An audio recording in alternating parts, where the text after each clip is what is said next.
Pansit ba to? Nakakatakam. Tara, kain tayo.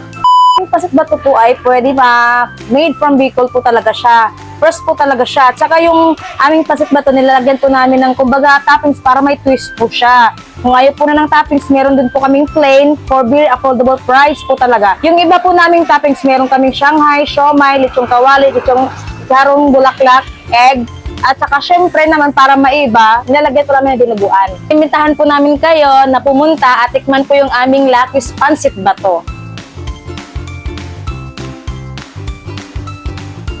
Nandito ako sa Lucky's para tikman yung dinadayong pansit bato nila. Excited na ako. Unahin ko na itong plain nila. Ito plain, 30 pesos lang to. Pero kahit plain, in fairness, merong kikya, may gulay, spring onion, garlic, and pepper onion. Next. Excited na ako. First time ko lang makakatagal. Saucy. Nilalasahan mo agad yung smoky flavor niya. Tapos, yung soup niya, or yung sauce, ang panlasang parang it's either chicken or broth, chicken or pork broth. Pero okay kakaiba. Parang sarap.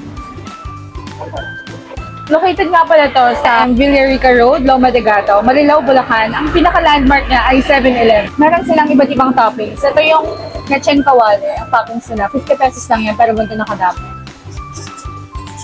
Yung pansit bato itself, medyo maalat siya na noodles. Kaya sa mga taong naaalatan, pwede kayo maglagay ng suka. Ako try ko na. Madaming suka. Ito palang pansit bato ay original siya sa Bato, Camarines Sur. So from Camarines Sur, dumayo dito sa Bulacan. Para lang matikman na. In fairness, yung pagkaalat niya, nawala dahil dito sa suka. Tapos medyo manghang-hang. Parang may twist agad. Itong lechon kawala. Sobrang sarap. Juicy. Ang sarap na pagkaluto ng lechon kawala. Bagay na bagay dito. Bukas na pala to, araw-araw ng 10 hanggang 9 ng gabi. Tapos kapag naman weekend, 10 to 11 naman ng gabi. Mas marami kumakain pag gano'n oras. Sa mga toppings ay chicharong bulaklak. Oo, putok ba to? Sa mga taong mahihilig sa maanghang katulad ko, as always. Pero sila yung pa-chili oil, mongga. Amoy pa lang, parang maanghang na. Pero lalabanan natin yan. 50 pesos nga lang pala ito chicharong bulaklak. Wala sa chicharong bulaklak. Wala sa dati. Pero parang umapo yung dila ko ngayon. Dito nga pala sa... Itong Lucky's Pansit Bato nga pala.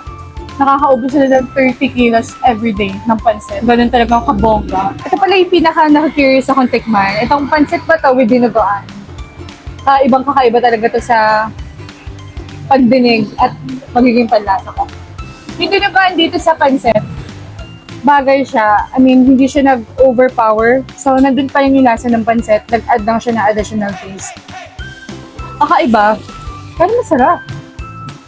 At itong Lucky's Pansit Bato pala, meron na silang second brand dun sa QC, kaya alam mong yung sinasabi. At para sa mga gutom na gutom dyan, meron silang pa-overload dito. 90 pesos lang, pero ganito nakadami. So, ito yung mga different kinds of toppings na pwede nyo orderin. Meron chicharong bulaklak, lechon kawali, boiled egg, Shanghai, siomai, at yung dinuguan. Ang dami. Tikman ko na itong lumpia kasi wala ito kanina sa na-order pa. Kapag lasa, para sa mga birthday yan. Puro yung meat. Ang daming toppings, 90 pesos. Pwede ka pa umorder na isa pang plain. Tinuruan ng hack.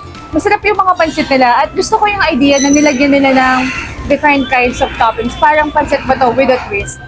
At kung first time mo lang, matikman to, for sure magugustuhan mo kasi parang ito yung upgraded version ng normal na pansit ba to. Thank you for watching. Please follow Heart.